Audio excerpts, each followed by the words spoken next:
Cumprimentos amados com a paz do Senhor, sejam bem-vindos à nossa primeira videoaula das nossas lições bíblicas da faixa etária de jovens. Estamos hoje dando início ao nosso terceiro trimestre do corrente ano, onde temos aqui um tema geral, um tema geral da capa da nossa lição, que nos diz o seguinte: sejam firmes, ensino sadio e caráter santo nas cartas pastorais.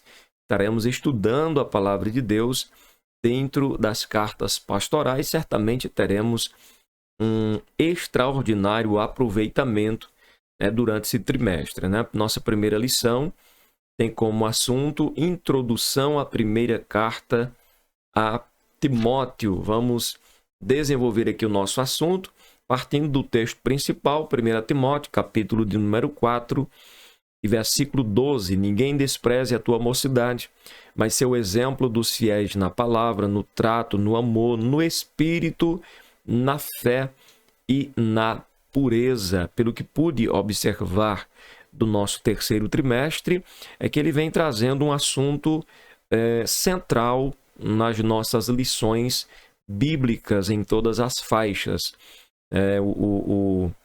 A busca, o incentivo para que a igreja se empenhe, se envolva cada vez mais com a preciosa palavra do nosso Deus, através da qual e unicamente através da qual nós temos condições de vencer o pecado, vencer o tentador, vencer o mal e nos edificarmos espiritualmente na presença de Deus.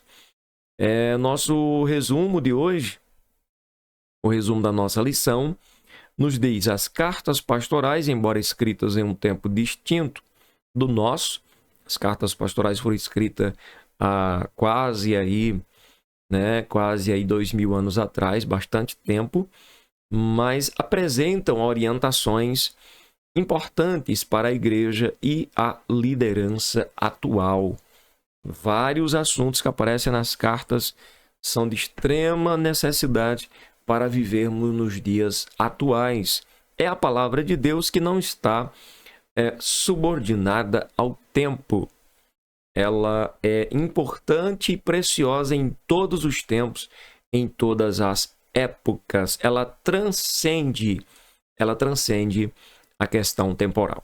Ela é atemporal,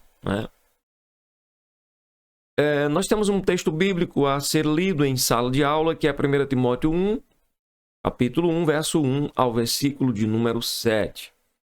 Paulo, apóstolo de Jesus Cristo, segundo o mandato de Deus, nosso Salvador, e do Senhor Jesus Cristo, esperança nossa.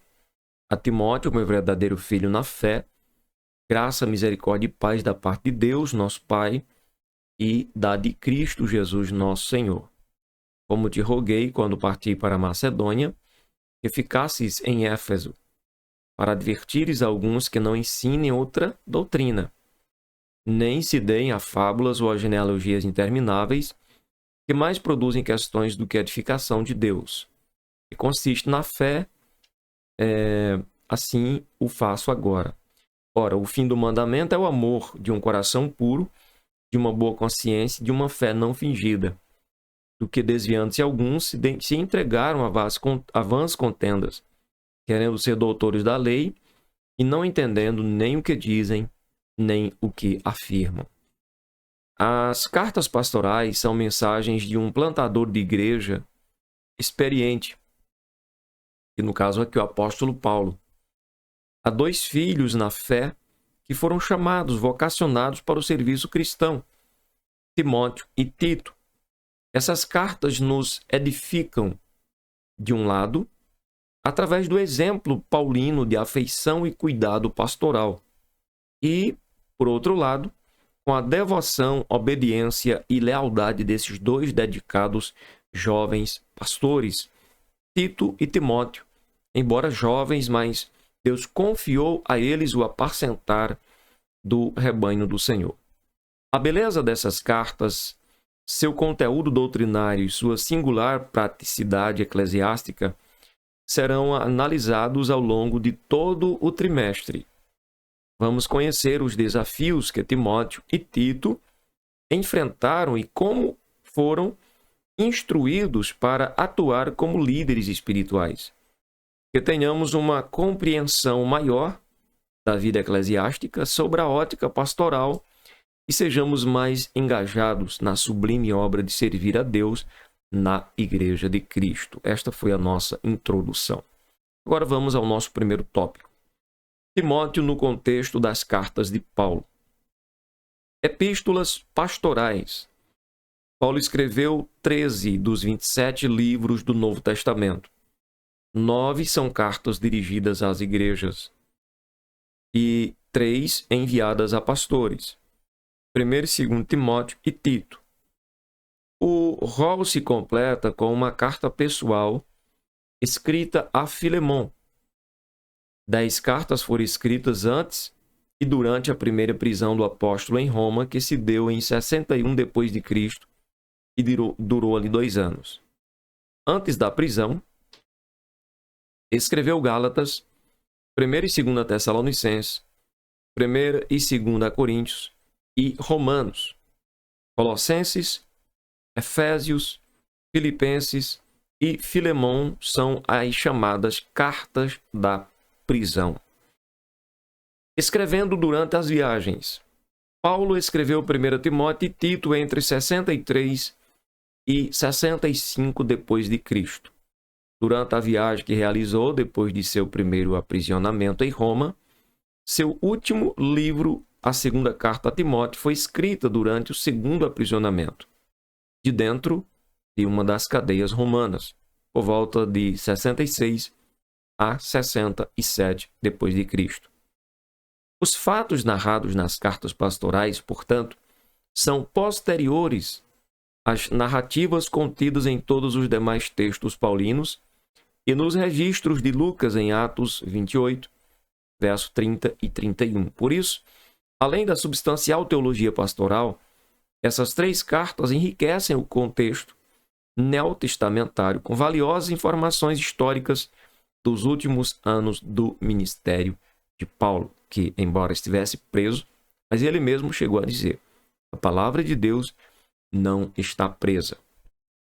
Havia o fervor do Espírito de Deus na vida do servo do Senhor, que o levava a escrever, mesmo estando na prisão, visando a trazer edificação, orientação, consolo às igrejas que já estavam formadas, e certamente o Espírito do Senhor já sabia que essas cartas trariam edificação para as igrejas que se formariam, no decorrer dos anos seguintes.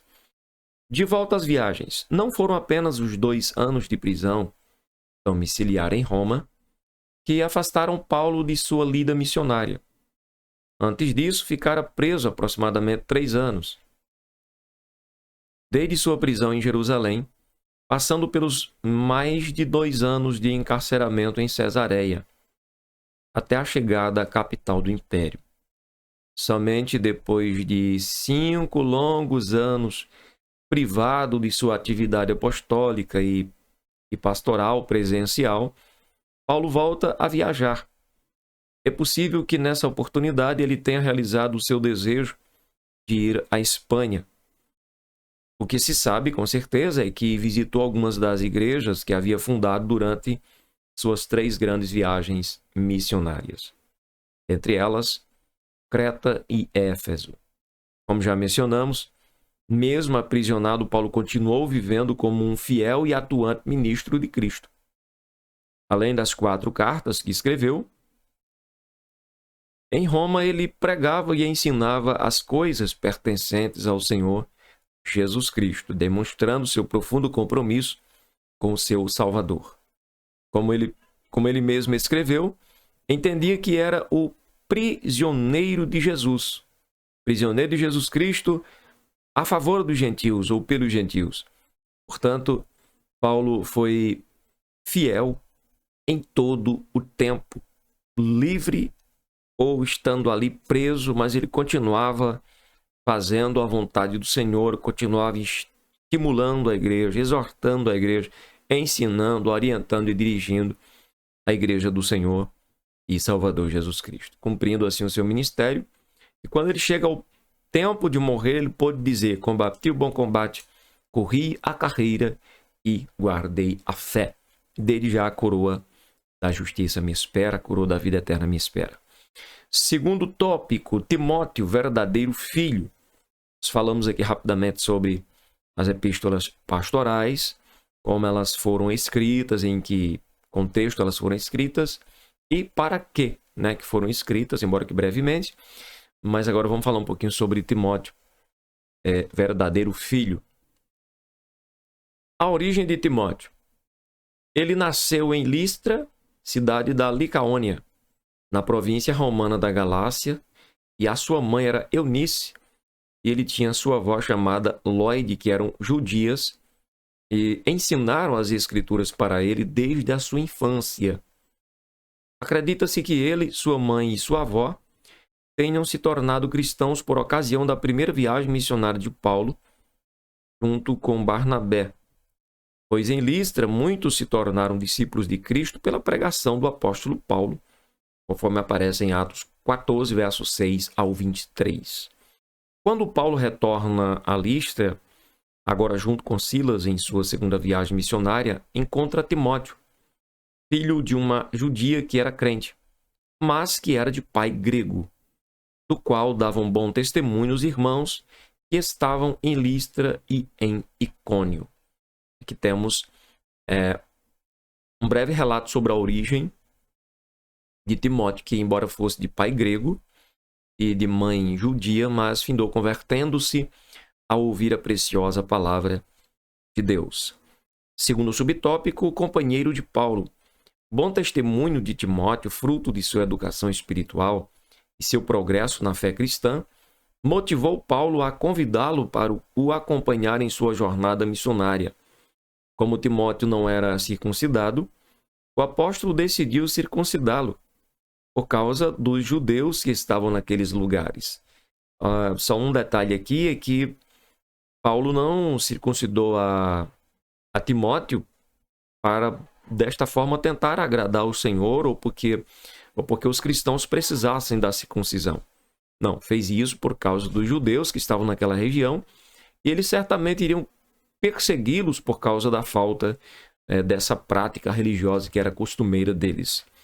Paulo não circuncidou Timóteo por considerar isso necessário, como já citei, mas para evitar que os judeus tivessem um pretexto para rejeitar o evangelho. Em muitas ocasiões, o apóstolo já havia ensinado sobre a suficiência da fé em Cristo, como meio de receber a graça salvadora, como deixou registrado em diversas epístolas. Podemos ver isto, por exemplo, em Romanos 2, 8 e 9. Pela graça sois salvos por meio da fé. Isso não vem de vós, é dom de Deus. Não vem das obras, para que ninguém se glorie. Fato é que ninguém será glorificado, ou melhor, ninguém será justificado por meio das obras.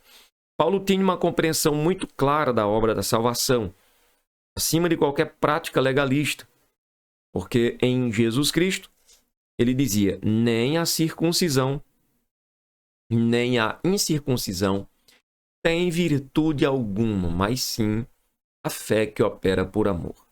Nem o incircunciso tinha desvantagem, nem tampouco o circunciso tinha qualquer vantagem.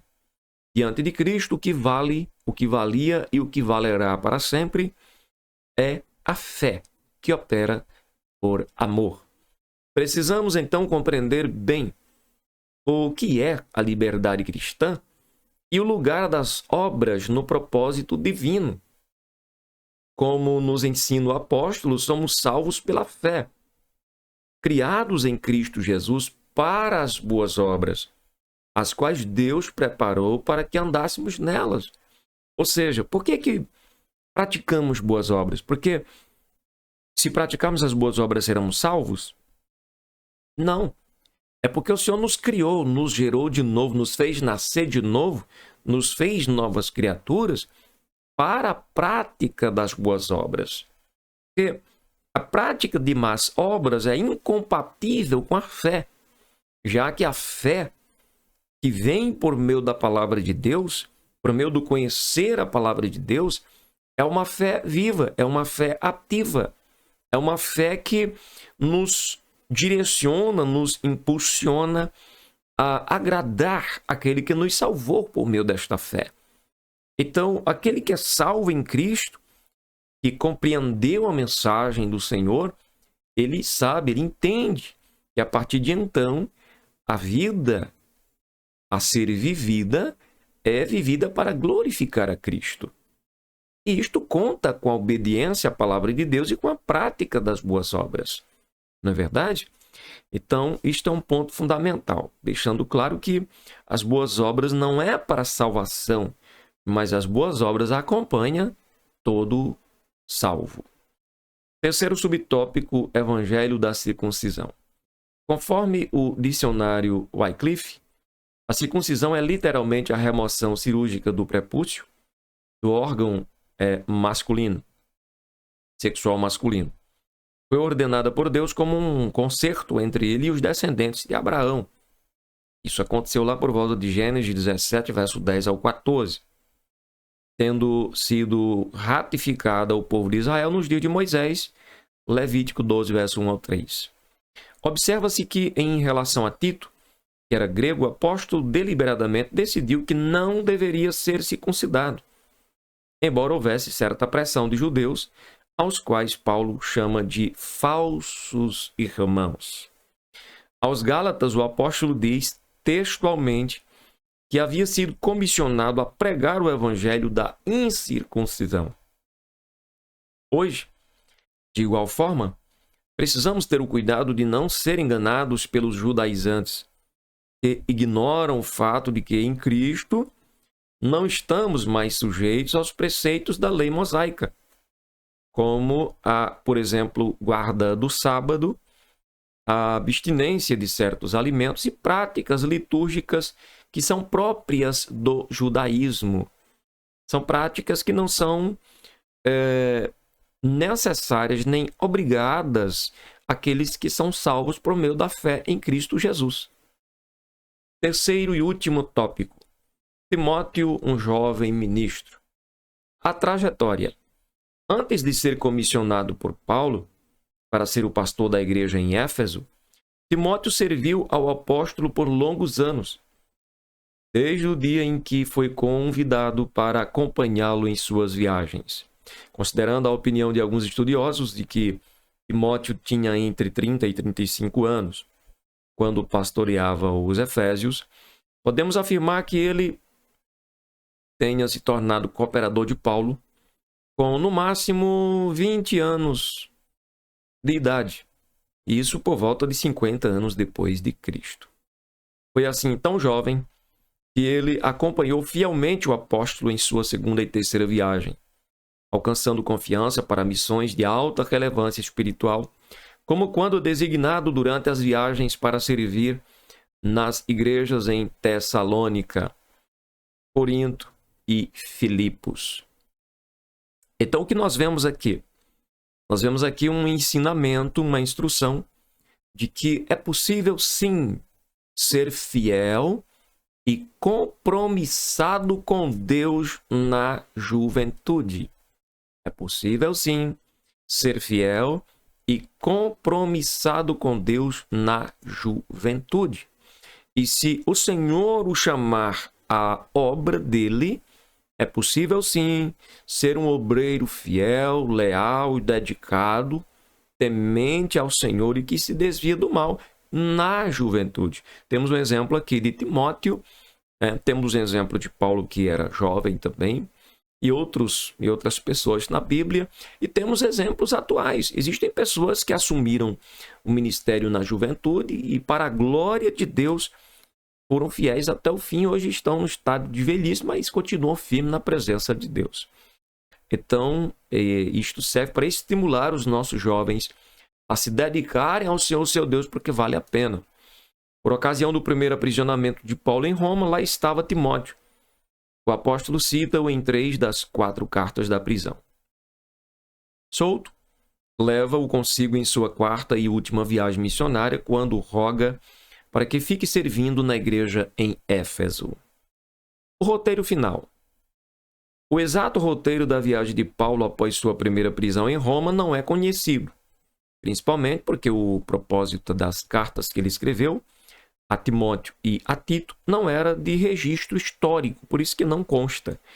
O apóstolo escreveu com a finalidade de orientar os jovens pastores quanto ao cuidado espiritual que deveriam ter consigo mesmos e com a missão que tinham recebido junto às igrejas que pastoreavam. Veja um conselho importante para os nossos jovens. Não é somente se envolver na obra, é cuidar de si mesmo. Se cuida, busca a presença de Deus, busca se encher do Espírito Santo, busca ter uma intimidade com Jesus, para logo após ministrar aos demais. As cartas trazem instruções práticas do que e de como deveriam ser ensinado. Do que deveria ser ensinado e de como deveria ser ensinado às igrejas. Como já afirmamos, é possível que Paulo tenha ido até a Espanha.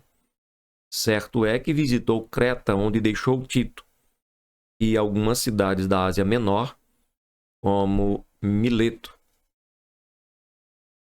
E possivelmente a própria Éfeso de Mileto seguiu para Troade, rumo a Macedônia, Filipos, Tessalônica e Bereia, região de onde escreveu a primeira carta a Timóteo.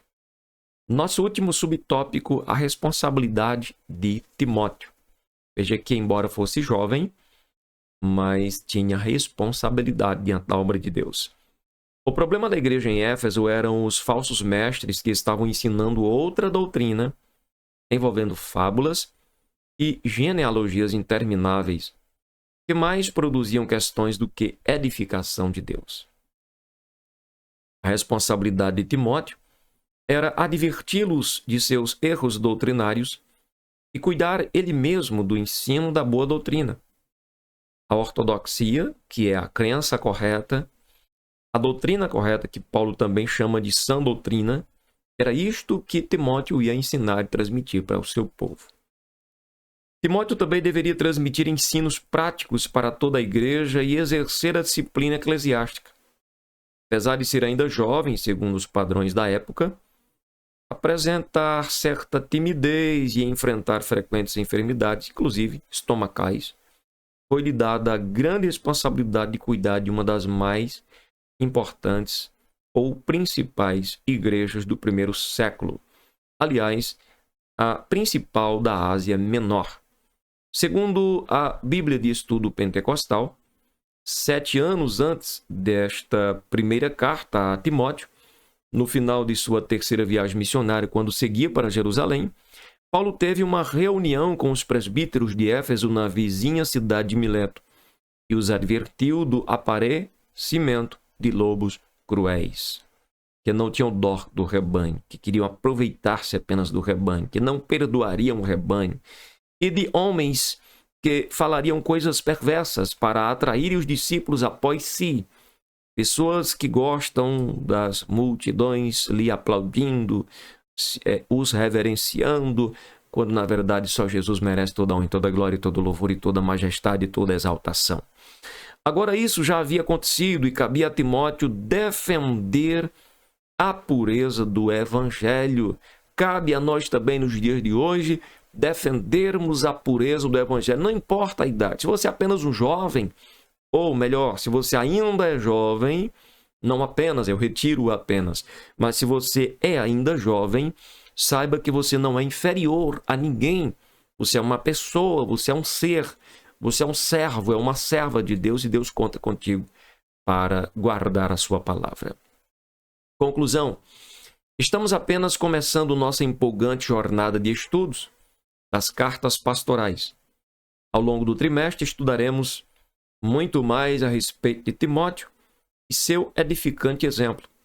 Vamos examinar as recomendações transmitidas a ele por Paulo, seu pai espiritual, e constatar como são extremamente valiosas para a igreja e para cada um dos cristãos de todos os tempos.